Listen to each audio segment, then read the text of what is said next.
তৈরি হয়েছে। আজকে এই সিন্ডিকেট খাদের হাতে আছে, বাংলাদেশের মানুষ ভালো করেই জানে।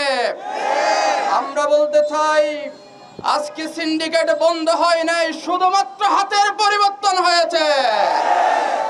আজকে দ্রব্যমূল্যের ঊর্ধ্বগতি এটা কোনো সরকারি নিয়ন্ত্রণ করতে পারছে না।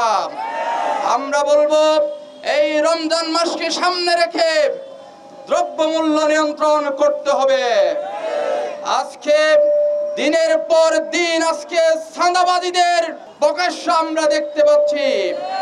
আগে যেরকম চাঁদাবাজ ছিল, এখনো চাঁদাবাজ আছে, শুধুমাত্র হাতের পরিবর্তন হয়েছে। আমরা এই রমজান মাসের পবিত্রতাকে রক্ষার্থে সরকারকে বলবো, যারা চাঁদাবাজ করে চাঁদাবাজ আছে, সেই চাঁদাবাজদের হাতগুলো ভেঙে দেওয়ার জন্য। আমরা বলতে চাই, দিনের বেলায় হোটেল রেস্টুরেন্ট লাল কাপড় দিয়ে খুলে তারা ব্যবসা করে। আমরা বলতে চাই, চট্টগ্রাম শহরে দিনের বেলায় প্রত্যেক হোটেল রেস্টুরেন্ট বন্ধ রাখতে হবে।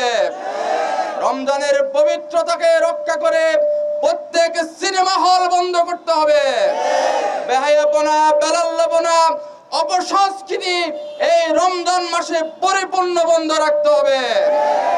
আর দাবি করতে চাই, অনতি বিলম্বে আমাদের প্রিয় নেতা এটিএম আজহারকে মুক্তি দিয়ে উন্মুক্ত ময়দানে সিয়াম সাধনা করার ব্যবস্থা করে দিতে হবে।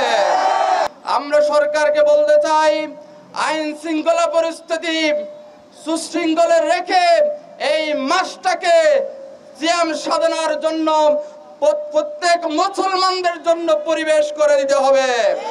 আমরা এই রমজান মাসে সিয়াম সাধনা করতে চাই।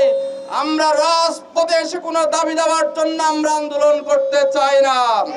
আমি প্রত্যাশা রাখবো, এই সরকার প্রত্যেকটা পরিবেশ নিয়ন্ত্রণে রেখে এই আত্মশুদ্ধির মাস, এই সিয়াম সাধনা মাসকে মুসলমানদের জন্য, ইবাদতের জন্য উপযোগী করে দিবে।